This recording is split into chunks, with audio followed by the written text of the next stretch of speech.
But welcome to Wirecast Pros. Ask, answer, be part of the community, and do not spam.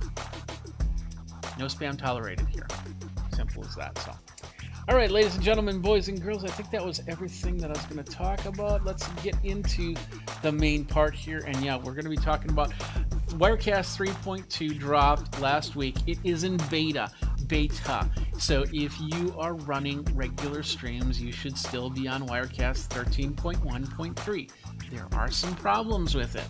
I'm going to tell you one of the problems I have right now. I'm actually going to show you one. Well, you're seeing one of the problems that's happening. For some reason, it's calling up my frames from my other desktop, basically my titling software for some reason. And that might not even be a Wirecast issue. But just to be on the safe side, I'm just going to turn that off in my layers here. So let's take a look at what we've got here. And we'll do that by moving over to the screen. This is Wirecast Beta 2. I also have it on my Mac. How you guys doing? There's on my Mac. So we've got all of that. As you can see, it's fairly, almost exactly the same. There are a few things that are pretty new to it. The first one is, and I'm going to do this before so you don't see anything like a serial number. We're going to go to advanced. That's where we're going to go, right there. And in advanced, we have this new cool thing called missing media image. And what is that? That is simply the ability to get rid of that silly question mark. Now, there's a question mark right here. And they say that it works, but I have this problem. It still shows up. You can see the question mark, right? I have it set to transparent, but it still shows up that way. So going back into preferences, so for some reason that's not working, but you'll have the ability to just have it transparent, so it won't show anything like a question mark. Or you can put in a custom image. And I have just an image, you know, my logo I have put in there. But every time I do this, and yeah, I'm not sure why it's still showing up the question mark. It should be switching back and forth. So, and that does happen on both the Mac and the PC. And you know, that's why they have tests for you to go. So here's the Mac version, and let's see. Let me think. How do I get a question mark here? I could probably do my... No, that wouldn't do it. Let's do... No, I don't have anything hooked up that could do that. Everything will just go to something. So anyway, the whole point is that, you know, it's not perfect, but once again, this is beta software. So all right, what else we got here? So yes, NDI. We'll talk about NDI since Jeff is asking about that. And does it support NDI over SRT? I do not know that answer. But NDI, it's NDI 3. NDI 4.5, the update for the latest version of NDI. I'm not sure of all the features that NDI 4.5 have. But I should probably read that up, right? Yeah, that's a good idea. So I will do that. But the NDI connections, it does a pretty good job. Here's my PTZ optics camera, and I have no real problems with that. I normally don't have any problems with this camera. When it comes to anything like that, it's usually stuff that I've put together. Like for instance, my other PTZ camera is up, and I'll show you it on this one. My other PTZ camera is up on a machine because that PTZ camera is a USB PTZ camera. And let's see, that's right. No, that's the MacBook. I'm not seeing it. Maybe that's turned off. I'll have to see if that machine is turned off. But as you can see, that's the only. A lot of times I have issues with other NDI sources, but when I use my Connect Spark or I use the PTZ optics, there's usually not too much of a problem right there. So, but yeah, NDI 4.5. So it's got the latest version of NDI in there. No, we'll leave this over here. Got the latest version of NDI over there, and that's pretty cool. Let's move on. because I'm already throwing off my game here, and that's okay because it's been a long day. What else? Let's see. Anything else in the settings here I need to talk about? I don't think so. So we'll go from here. Okay, perfect. Next thing is, this is actually pretty cool. If you go over here and you go to your settings window, the side settings window, and you go to your main page, you're going to notice 3 lines down here. This is a resize option. So if you want your settings to be a little bit larger, medium, or small, you can do that. It's only on that front page. Everything else is, the font sizes are what they are. It'd be nice if they were both there, but hey, that's not a big deal. And looks, that's pretty good. So you can actually see your sources are a little resized right there. That's a nice little function right there. Next up is we're going to go to the big thing here. Oh, well, we'll talk about Rendezvous for a second. Rendezvous has been updated, yes. And I'm still testing the feature, but they've improved on a few things, including the Rendezvous audio, and that's part of the audio mixer. I think that this is, you only get this with Pro. Studio does not have this option, but you have the Rendezvous mixing console right here, and it's all been updated, but the ISOs for Rendezvous are still not available for Rendezvous.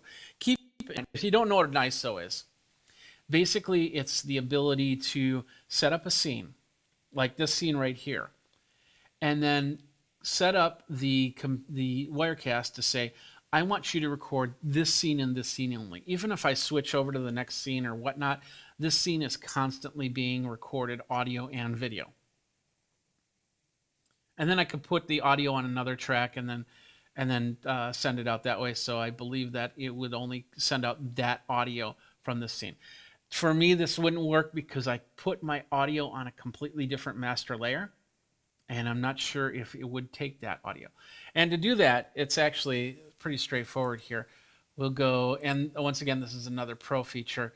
If you go to Replay ISO and go down to Configure, and then you say Add ISO, and ISO stands for something, and I don't know exactly the acronym. But anyway, you can say you can create an ISO, and we'll call this test or twest. We'll just leave that as. And of course, there's only one source in here right now, so that's the source. So the audio source could be whatever you want it to be. That's awesome. How do you want to record it? You want to record, it's all ProRes that you would record it in. So high ProRes, medium ProRes, or lowest ProRes. So the least is ProRes 422 proxy. I don't know what the data rate is on that. I usually record, when I record in ProRes, I usually record in LT because I don't do too much ProRes work, but it's nice to have that. And then, of course, the file name and the location where you're going to do it. If you do that, put it on, hook up an external drive. Hopefully it's an external RAID array. And that's basically multiple drives that are working as one drive. That's in an enclosure that plugs in. Thunderbolt's a perfect connection for that. You want to have that type of power when you're doing ISOs, because you're going to be recording not only the main screen that's doing all the switching like we're doing right here, right now, but also, like I said, each scene. So if I was recording ISOs, I would be recording 1, 2, 3, 4, 5, 6, 7, and this is blank. So we'll say 7 different ISOs. So think of recording things 7 different times. And if I want to include the graphics, like my bug on the corner here, or my overlays and my lower thirds, that's going to be more. So those are things that you need to think about when you are recording ISOs. So you want to have this MacBook Pro, I would never do it and record ISOs. What I would do is my alternate method. I'll show you that really quick. So my alternate method is simply by going up to Output and Multi-Viewer Output and Configure Displays. Now, in order to do this, you need to plug in multiple HDMI external sources. Since you can get a dongle that can do 4K, connect up to a 4K monitor, you can also record 4 1080p sources, because that's one 4K monitor. So what you would do is if you could split it to 4 HDMIs running 1080p, you can send one of each signal to the 1080p to the monitor and set it up that way. It's a little bit of extra work, but it works well when you need to record separate screens and go from there. Like I said, I don't normally do this, but maybe you need to do that for failover. If I need to record from the camera, I would most likely have an SD card running from the camera, because I usually run things through a mixer, and that mixer has the ability to record the tracks. And then if I need failover, I just have to marry the two, audio and video, and do it that way. And all my cameras, except for my PTZ, that's the only one that doesn't do in-camera recording. So in that case, I would probably hook it up to another recording device that would record the HDMI while the NDI is sending to Wirecast. So that's another way to do it. So anyway, that is how you do the ISOs in Wirecast. And Rendezvous, we're still working. I'm still working on trying to figure out if Rendezvous better than what they said. They've done some improvements, but I don't know. If you've seen some improvements, let me know. The biggest thing here, and this is what I've really been testing out this week, is the Chroma Key. So now we're back over here, and we'll bring this into the live shot so you can see this a little bit better, and then we're going to resize this so this comes to the forefront. But I need to have this screen to do this next part. So Chroma Key, as you can see, there's some extra functions here. First of all, we hit the button and we say Chroma Key. And what does it do? It does what it's supposed to do. It takes out the background. You can use the eyedropper tool, and thank goodness that they put the eyedropper tool there instead of clicking on the box. That was kind of confusing. And then you have to be in the designer tool, or the preview side, to actually choose the color that you want. And you can definitely not choose green if you want, but it's a good idea to choose green, as you can see. There are, next to the U's, you have a little drop down that says Chroma Key, it says Luma Key, and it says Color Key. Now you have Luma Key, which does illumination. So you could actually take out a color. I think that, no, it doesn't take out a color, excuse me. It takes out certain lumens. So here we'll move it around. So as you can see, it's darkening and lightening. And of course, if I had an image back there, I should probably put an image in there. So let me do that really quick. Let's see, I need some video files. So I'll add media file. And then let's see. Oh yeah, okay, perfect. So we'll do this one, this background image that I have here. And bring it down, and we'll come back here. So now I have that image, and with the Luma Key, bring that in. So now I'm kind of luminescent to this. We'll come back here, and we'll go to the Luma Key. We can adjust that out. So as you can see, some of the things illuminate in and out. So it's kind of a little ghost mode, a little bit of a fun effect if you need. And you can adjust the white clip and the black clip, and you can change the edge contouring. And go from there. So that's Luma Key. You have Color Key. This one will do a color burn rather than a Chroma Key. And so you're basically saying, I want this color and this color only. So as you can see, my Chroma Key, my green screen, technically is not lit properly. If I would have hit I should have been able to tap anywhere on this, and that whole background should be gone, simply because of the fact that that background should be as even lit of a screen as possible. And I'm working on that. So, but anyway, as you can see, so you can say, I want one specific color. You can even go like that. And then my forehead is gone. Where'd my forehead go? There's nothing in there. There's nothing in there. Anyway, So you can adjust the alpha clip, and there's two parts to this, and this is interesting.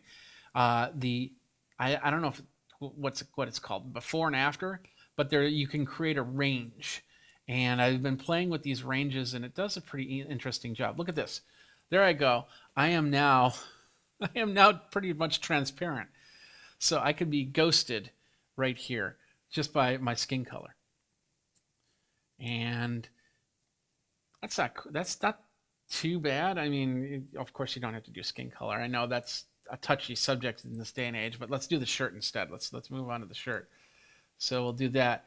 And now anything with grays will be illuminated, luminescent. So you see my eyebrows are gone and my glasses frame is gone, but I can adjust this so things can come back.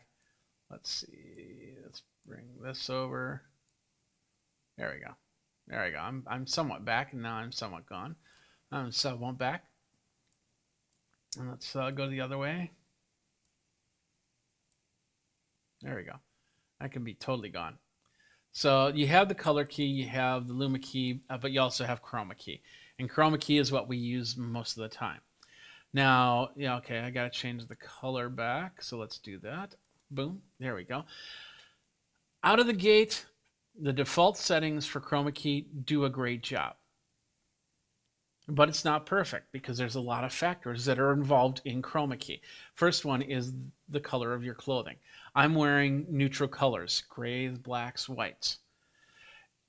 The other day I was wearing a blue shirt, like a sky blue shirt, and that was affecting the color key. But the cool thing is, this has the ability now to really understand the difference in the colors. Now, I was also, the day that I installed beta, I was wearing a green shirt. It was an olive green shirt. It's actually my podcast shirt, where it says Sleepy Podcast, one of the shirts that I have for sale, and you can get on my merch page. Anyway, but even with my I have shorts on, and they're basically camouflage, and I stood up, and it completely ignored the fact that I was wearing the green, and it only worked on this Chroma Key back here, and that was really cool. So that means you can get away with some colors. You have to do some adjusting to get it all back in. The only issue that I have with the Chroma Key is that it is a single Chroma Key. So let's say you have you on one green screen and a buddy on another green screen, and it's got to be perfect for both, so it works for both. Because if you need to adjust slightly different for their Chroma Key as opposed to yours, then when you bounce back and forth, you'll have to adjust both of them. You can't adjust and then use it down the road. I don't know how to do that yet. And hopefully that's something that they'll work on for future releases, so you can do 2 or 3 scenes with 2 or 3 different Chroma Keys. Or if you're doing Unreal Engine, because lights go in different directions. I could go up and turn that light just a little bit to the left, and all of a sudden I'd have to redo everything. Now the other cool thing about this is the bottom area. Right now we're seeing source, but watch this. I'm going to go alpha channel white and take a look at what happens here. Now, with alpha channel white, I don't know if that's probably dirt on screen. Yeah, it's dirt on screen. Now, this is actually going to show you where you have bad spots, where all of a sudden you'll see some of the granularness come through if we start moving this. So I'm going to move this a little bit. Let's see, probably not the right one. Let's do this side. Well, it's doing pretty good. Let's try this side. That's going to do the background, of course. And it's not doing what I want it to do, but oh, there we go. Let's do it that way. Okay, perfect. Let's bring this over a little bit. So now it's got that, and now we can see it washing out. But of course, now once we get to crisp lines, and it does a good job in moving at the same time, and I don't see any sparkly, like TV snow around the silhouette here. So I know that I've got a pretty decent chroma key to go into play with. Same thing with the alpha channel black. Now this is actually also pretty cool. So let's say you're doing something like you want to mask somebody's face or something like that. Look at that. I mean, you can't get any maskier than this. It shows their shape, but it's not the lighting effect that's doing this. This is the alpha mask. So now all I have to do is disguise my voice, and now you don't know who I am. That's a pretty cool little feature there, and works really well, as you can see. You can start doing the old Apple AirPod or iPod dances and stuff like that, or anything like that. So it's pretty cool. And I've just been really geeking out over these three options right here. But those two options are really to give you an idea how this chroma key is working. And so like I said, the first one, I would go to color key. And I, of course, would choose a color and then try and bring myself into this right here. There we are, where I'm in it. Now I know that this chroma key is not properly lit, so now I can make those fixes. I can go to Luma Key and see the same thing, and what needs to be brightened up, and then I can go into Chroma Key, and then everything will work even better than it is right now, and that's pretty cool.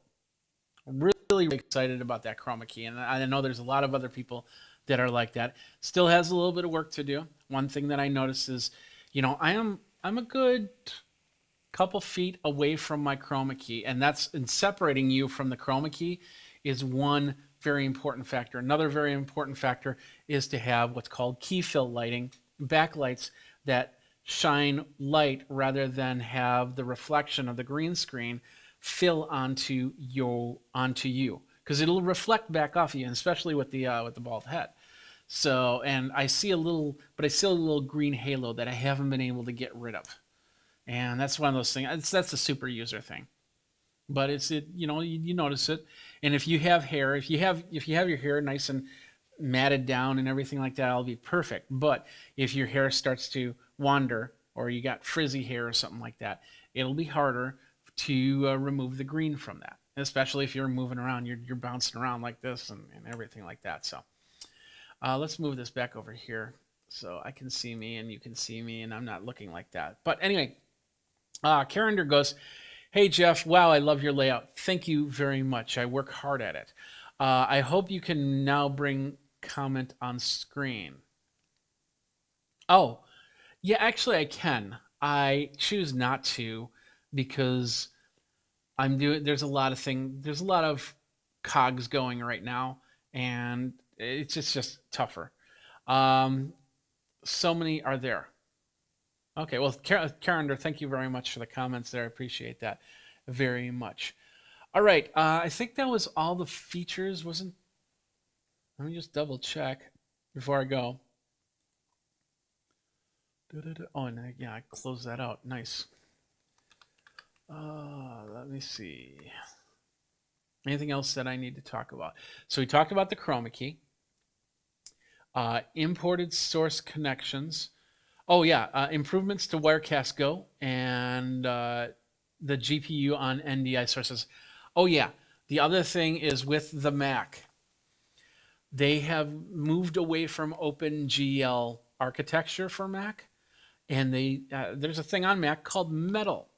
That's technically the comparable to OpenGL, and that's what they're now using on this, and that's supposed to reduce the process on this. In fact, well, I don't have this set up as a working model right now, but my understanding is I've had friends that I've already installed 13.2, and they've reported back that it's just an amazing difference between CPU usage before and after.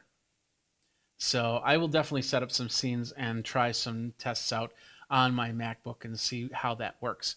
But Metal is now what's controlling helping with the graphics, helping with the process on this machine, and it's supposed to be a lot better. Let's see what else we got. Better connections. When you drop, once again, the transparency, it's still not working, but that's okay. And as you can see, the audio's on this, but on mine, for some reason, it disappeared on the PC. They updated NDI 4.5 and then switched from OpenGL to Metal on Mac OS. And then they updated the WebStream plugin, library VLC. So, I still have to test that, the WebStream plugin. I didn't normally use the WebStream plugin. It was never really something that I always like to do screen scrapes rather than do the website, because I can control things a lot easier. And if with websites, a lot of these websites nowadays, they have the automatic refresh feature, so you could get a web page put exactly in the spot that you need it to, and then it'll refresh, and then everything goes right back to where it was. In those cases, if I need an exact screen, and this is great because it can also take out all the box ads by doing that. You basically do a screenshot, and then you go into something like Google Slides or PowerPoint or something like that, and then you paste that screen in there. You can take out all the ads and everything like that. It have the page. It doesn't move. It doesn't add any more ads. It doesn't refresh, and you still have the main idea of the web page there. I used to do that a lot, but yeah, so I don't use the web stream that much. Text and file. Oh yeah, the last part here, and I haven't tested this as well, but it deals with the text. On my 24/7 stream, I usually have a ticker running, and I stopped it about 6 months ago because the ticker took up a lot of process, and it was very choppy. So it was the text was passing by, and it would just be very, very choppy going by, and it was hard to read. So I took it off. So with 3.2 beta, they've improved on the ticker, and I'll show you from. Let's show you from here so we can bring it in. So let's go here. We'll go here, and then I will turn off my auto live, and then we'll go like this, and then we'll add in text.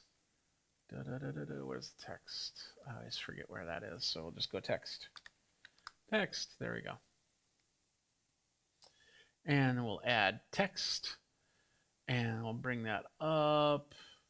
There it is, new text.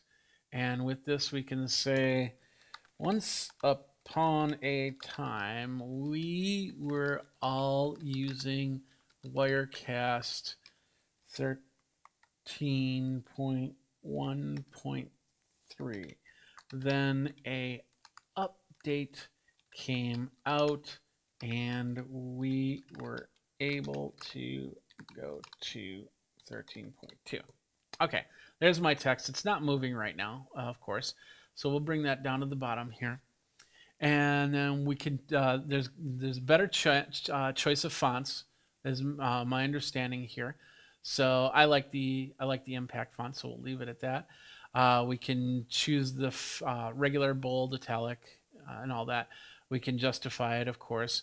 But then we have the wrap, the word wrap, word break. We have the scroll feature, nonstop.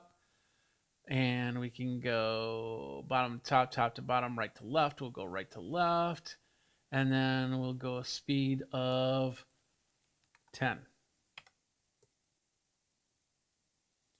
Now we'll bring that in. And that should be scrolling. And I'm seeing you see this, but it looks like there's some issues right there. So I don't know what's going on there, but apparently, as I think when I was adding text, that might have flipped around.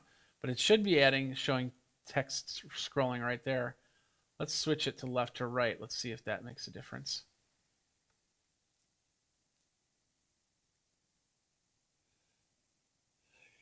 Carrinder is going, is the price of Wirecast the same? Yes, it's still $5.99 for the for Studio and $7.99 for Pro with the $100 upgrade, I believe it is. So yeah, that will not change. When I saw Steven's video, he had lower thirds and text scrolling on bottom. How you do that in Wirecast? Well, I just showed you. So basically, you just add the text, and for some reason, that's not working for me. But once again, this is beta, so is what it is. So, but yeah, so there you go. That is what we've got for that, and I'll have to play with the text a little bit more to get that going. I got to switch off the auto, back off the auto live, and we'll go back here, and yeah, you just saw an email. Sorry about that. Anyway, so that's basically it for all the functions right there. Hopefully you got an idea of how that all worked.